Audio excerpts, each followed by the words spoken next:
The cars we drove, the places we lived and played, and the memories we made. We're celebrating our history and heritage on this edition of Connected Colorado.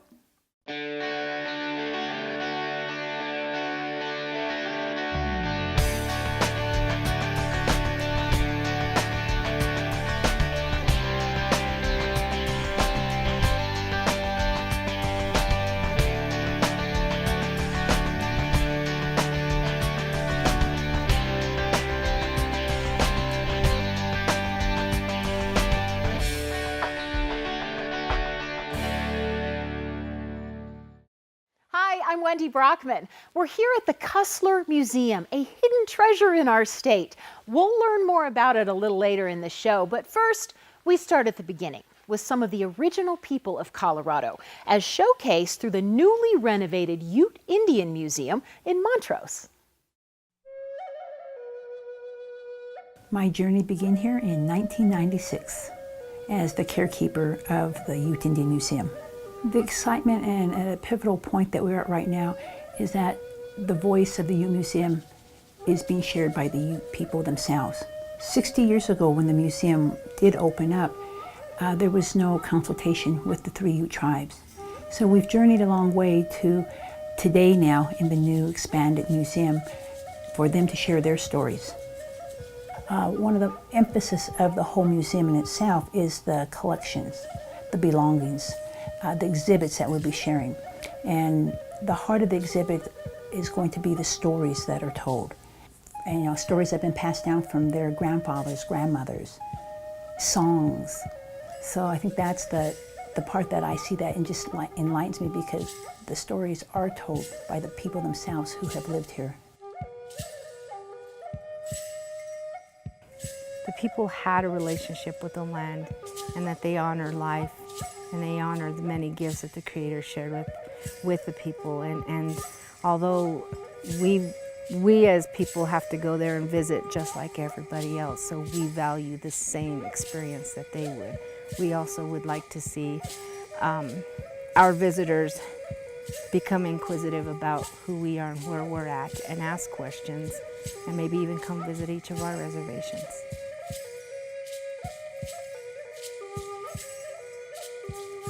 So one of the things that we really wanted to work on within the museum is not only making sure that the authenticity and the correctness of all that was being displayed and presented, but we also wanted to be able to provide educational opportunities for our children of the three Ute tribes, as well as for those that come to visit.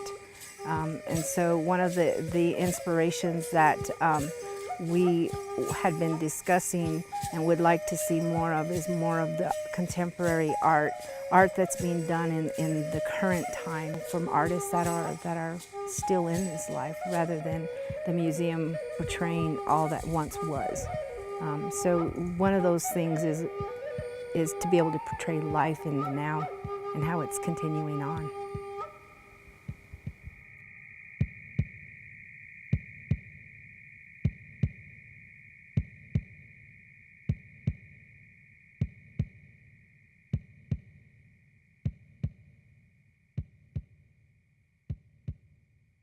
You can learn more about the grand reopening of the Ute Indian Museum at historycolorado.org.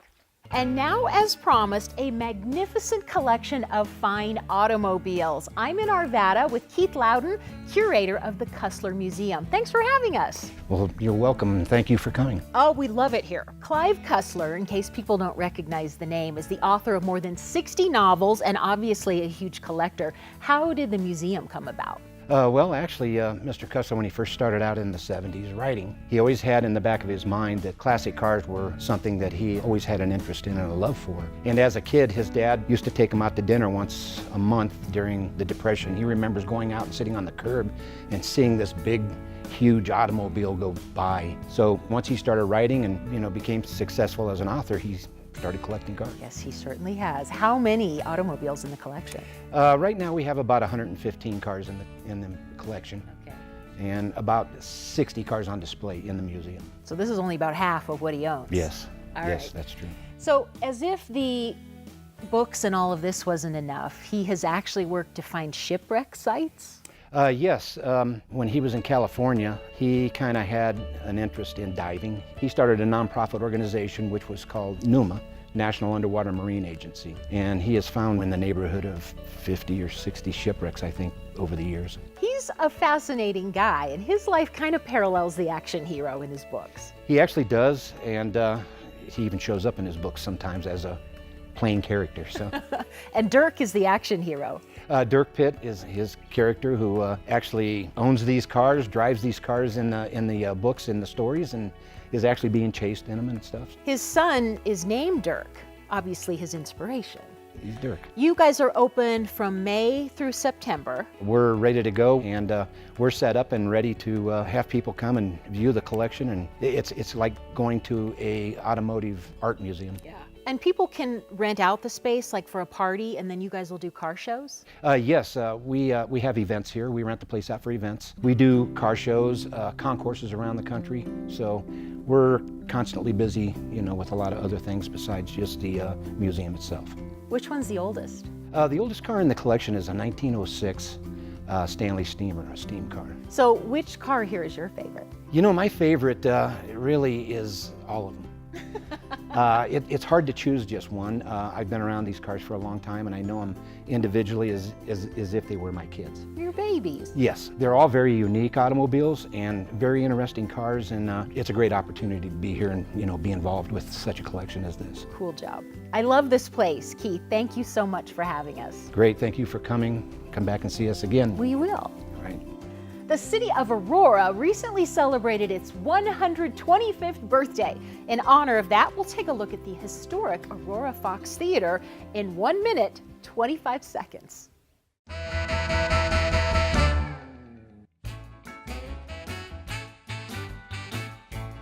October 30th, 1946. The Aurora Fox Theater opened on Colfax Avenue to great fanfare. The city had been without a theater for over 10 years. In early 1946, local Army judge, Lieutenant Colonel Homer Preston, lobbied the government for a surplus Army Quonset hut to use as the auditorium. Billed as the Theater of Tomorrow, the Aurora Fox featured stadium seating, state-of-the-art sound, Singing in the rain. and a germ-killing filtration system called Sterilite. The 650-seat theater also had a distinctive art modern entrance block, marquee, and neon sign. Thousands of local children grew up with the Fox. It was the only indoor movie theater in Aurora until the 1970s. It also served as a community center, hosting events such as the Miss Aurora pageant. A fire in late 1981 caused the Fox Theater to close its doors. The city of Aurora bought the space the following year and worked with citizen groups to renovate the theater as a performing arts venue. The Aurora Fox Arts Center opened on March 8, 1985, and continues to delight audiences with high-quality performances. And the rest, as they say, is history. You can learn more about the city's history at auroratv.org under the Aurora History tab. Our parks provide a much-needed respite from city life.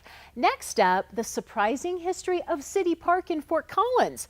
It's been around a while.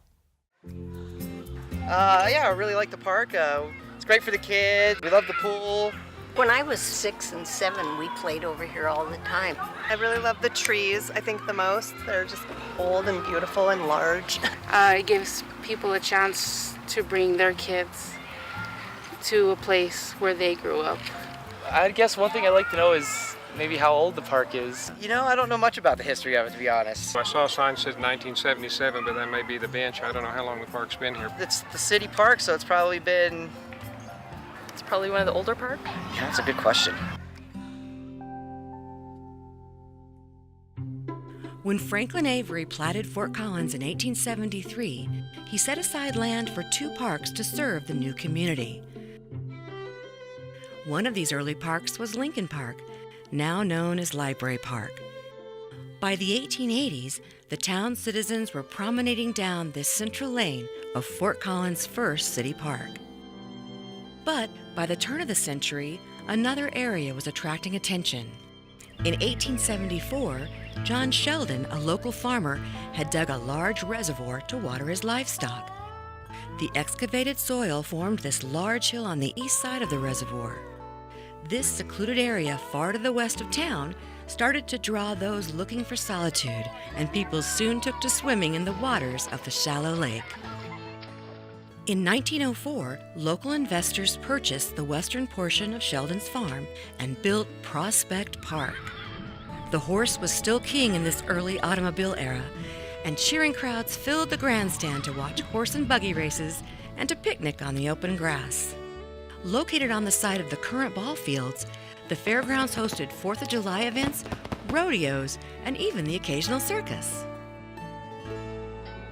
When Fort Collins more than doubled its population in the early years of the century, the city realized a new park was needed. So, in 1907, the city purchased the remaining 62 acres of Sheldon's farm. This new city park would fulfill the words of famous landscape designer Andrew Jackson Downing, to be a great holiday grounds to escape from the brick walls, paved streets, and stifling atmosphere of towns. The design called for broad meadows for recreation ringed with trees of oak, ash, and chestnut. After 5 years of construction and planting, City Park opened to the public in 1912. In these early years, recreation centered around the lake, with swimming being the most popular activity. A pier with a diving tower was built for swimmers. A bathing beach was sanded, and the trolley brought the townspeople to a stop at the water's edge, where the little train is today. During the summer, children would spin on the latest in playground amusements, and the Fort Collins Band would play patriotic music from a floating bandstand in the lake. When winter came and the lake froze over, the townspeople turned out to skate on the ice, and when the temperature plunged, would retreat to a small warming house built on the northeast shore. The steps still remain today. After the First World War, a grand gateway entrance of native moss rock, topped with copper light fixtures, was constructed on the east side of the park. Rustic walls were also added throughout the lake and garden areas. When the coast-to-coast Lincoln Highway was completed in 1915, the automobile tourist and auto camping were born. 26 free campsites for tent camping were constructed in City Park. A community house was added where weary travelers could shower, wash their clothes, and write letters home. Eventually, more than 42 modest cottages were constructed in this location before the start of the Great Depression put an end to the booming industry. All that remains today is a single camp building and the community house, which now serves as the Pottery Studio. At the start of the Roaring '20s, local businessman Robert Lampley built the City Park Pavilion.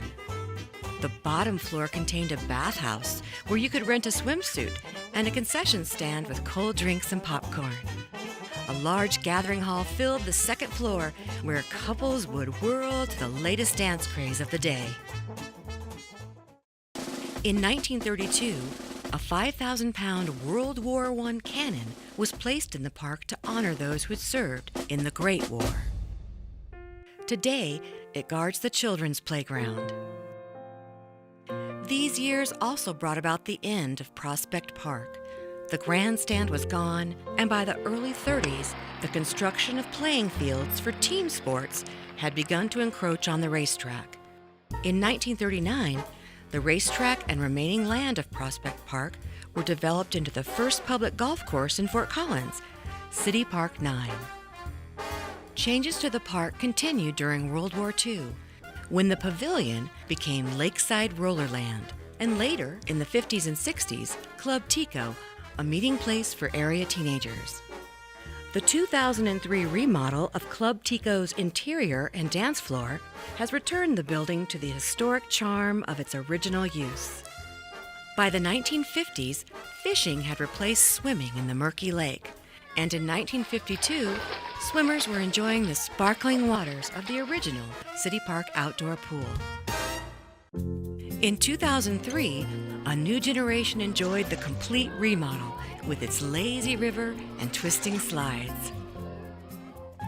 Today, the park is as treasured a part of the community as ever.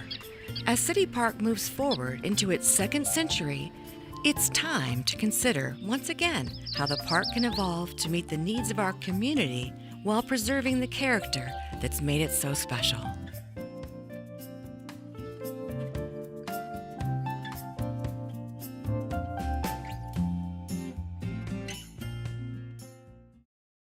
Very nice. The Colorado School of Mines played a big part in our state's history. Let's take a look. Golden City was established in 1859 and immediately became an access point to the gold mines further west. At first, gold was easy to find, and the gold mining industry was booming. But after a while, the easy finds were gone, and it dawned on mine owners that they were going to need engineers to figure out how to extract what was left in order to save Colorado's mining industry. Reverend George Randall was the first to establish what would eventually become the Colorado School of Mines around 1870. But Central City complained, saying that the school should be in a mining town, not in a gateway community. Well, Golden had already lost the honor of being the territorial capital in 1867, and the citizens of Golden weren't about to lose the mining school too. The Golden community embraced the School of Mines from the very beginning. Its official birth as a publicly supported institution of higher education was in 1874. But just 4 years later, 2 of the 3 school buildings burned to the ground.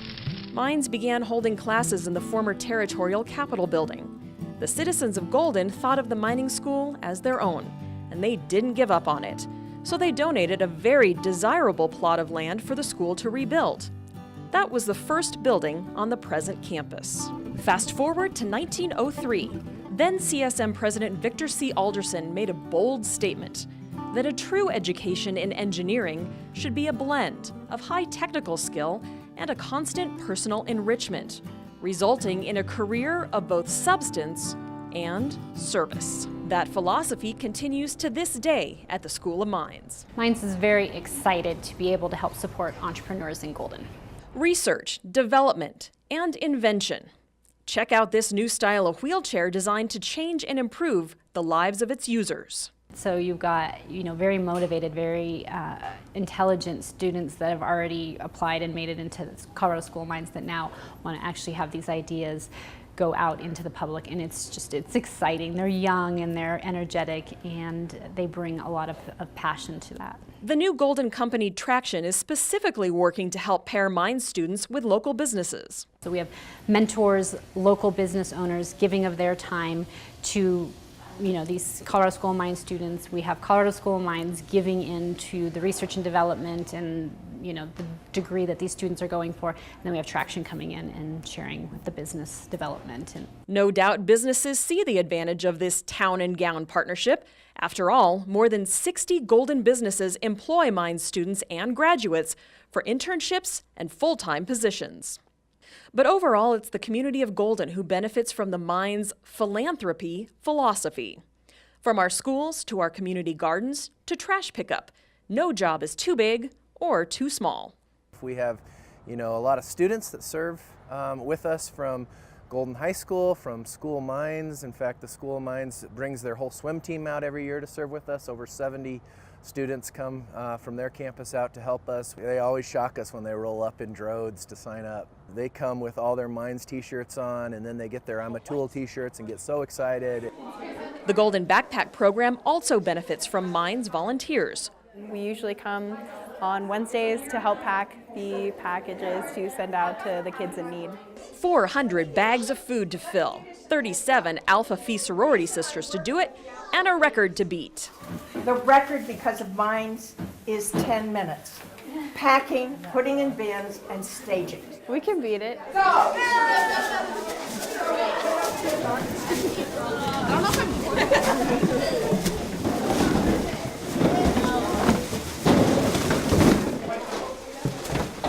It's now 9 minutes.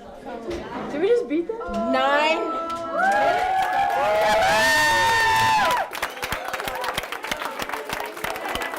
You ladies are awesome. Whenever we have worked with any of the students from CSM on any project for Rotary or Golden Backpack, and they roll up their sleeves and they dig in, it is with their hearts. And the city of Golden can extend its heart right back. And they're leaving their community to come here. And I think, the city of Golden can begin to really offer a place for true community, for a connection. Having a connection with your community, especially in a college town, is really important. Now look like you're happy. You get like a sort of feeling of self-fulfillment from it.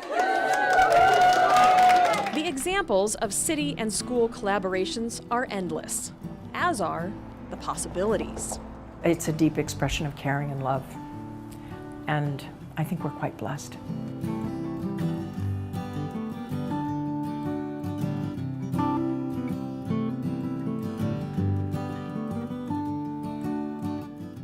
There's another great museum in Arvada besides the Cussler Museum. To learn more about the heritage of the area, you can visit the Arvada History Museum.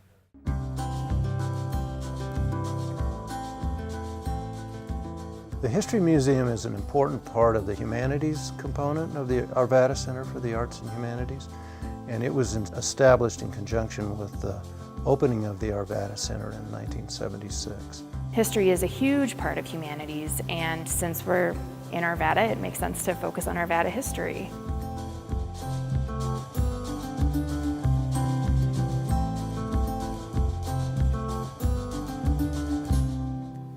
The collection is owned by the Arvada Historical Society, and for years it's been a cooperative agreement where we kind of are the caretakers, but we also work with the Historical Society, specifically their museum committee that's dedicated solely to working on projects for the museum, just to kind of keep it fresh, rotate it every so often. We've worked hard with the staff at the Arvada Center, the museum committee, to improve our collections policies and procedures of the artifacts that we have, refresh some of the displays that are there, that have been there for a long time, as well as add some new, exciting kinds of exhibits and displays. One, for example, is on Rocky Flats.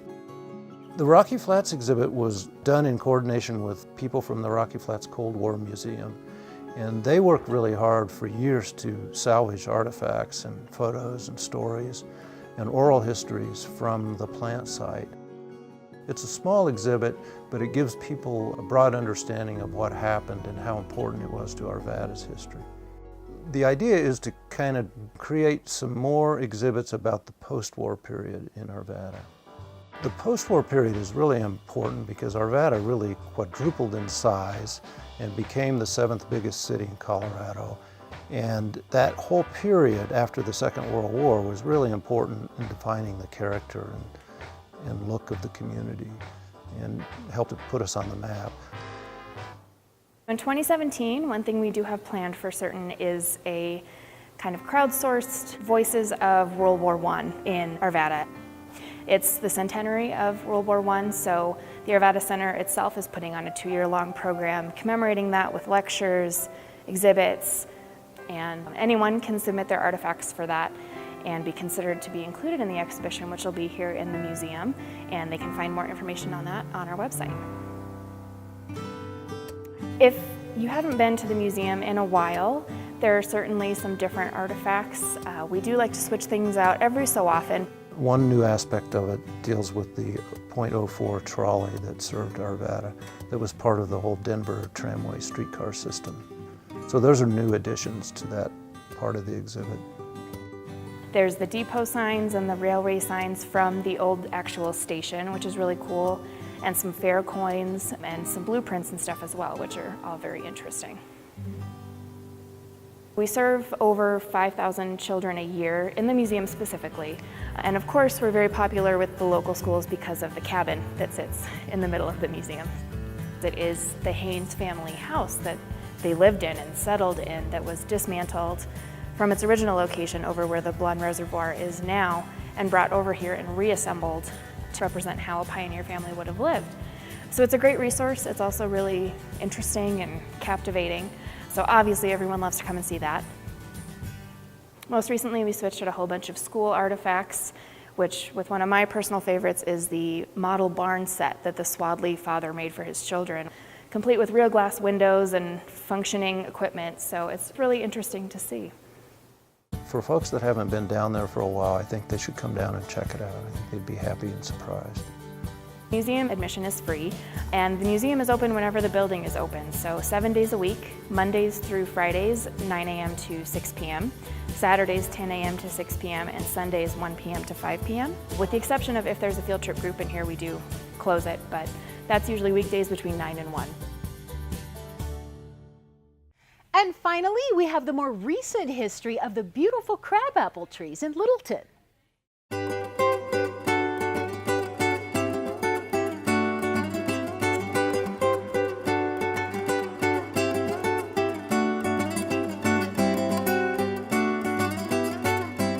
In the early 1970s, the mayor of the city was a fellow named Vaughn Gardenier, and he approached the city council on the idea we ought to do something for beautification.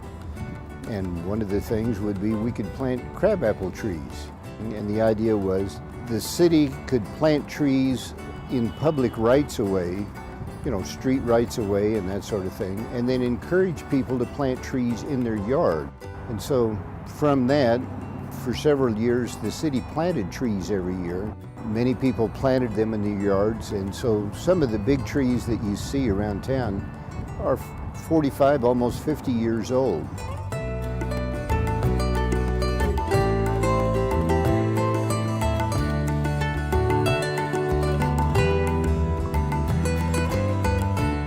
Before he died, Vaughn went back to city council and said, I've toured around the country and there are places in the country that capitalize on their beauty in the spring. He said, we've got enough crabapple trees, we ought to do the same thing. And so he laid out a route, it's actually 7 miles, about 10K, around the city to capture some of the most attractive vistas, if you will, and took it to city council and said, why don't you officially designate that as a Littleton crabapple route? And so they did. It was always a joke. They loved Gardenier in the spring when the trees were in bloom, and they hated him in the fall when the crabapples fell on the ground. It made a big mess. The remaining places to plant trees are in private property, and if the property owner wants us to, we'll plant a tree there, but if they don't request it, we don't. So the idea was, is there an expansion? And we came up with the idea of expanding to the Littleton Community Trail. If you're at the light rail station, if you just look across the tracks up on the hill behind, we put in 15 flowering crabapple trees there. And I think it'll be a kind of a nice attraction. So when you get off the light rail train, you're not looking at that concrete wall, it's kind of stark. You'll actually see those. It'll be kind of a little beautification thing. The new crabapple trees that we're putting in now are a species that they bloom and they're as colorful as the other trees, but they don't create crabapples that fall off. Tiny little crabs that tend to stay on the tree.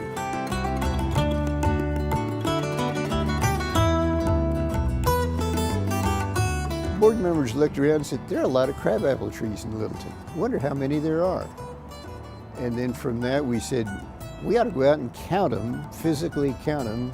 The Boy Scouts volunteered, the Rotary Club volunteered. Literally, we went out with maps and located every flowering crabapple tree in Littleton with the idea that, you know, we'd come with a big number and we could apply to Guinness. Turns out there are almost 7,000 crabapple trees in the city. And if there are like 42,000 people, you do the math, that's one crabapple tree for every 6 people. I mean, it's a lot of crabapple trees.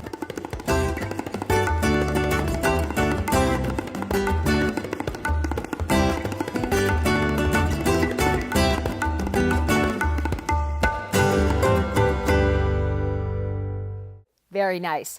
Our thanks to the Cussler Museum for having us, and we hope you've enjoyed learning about some of our state's rich history. I'm off for a ride. We'll see you next time on Connected Colorado.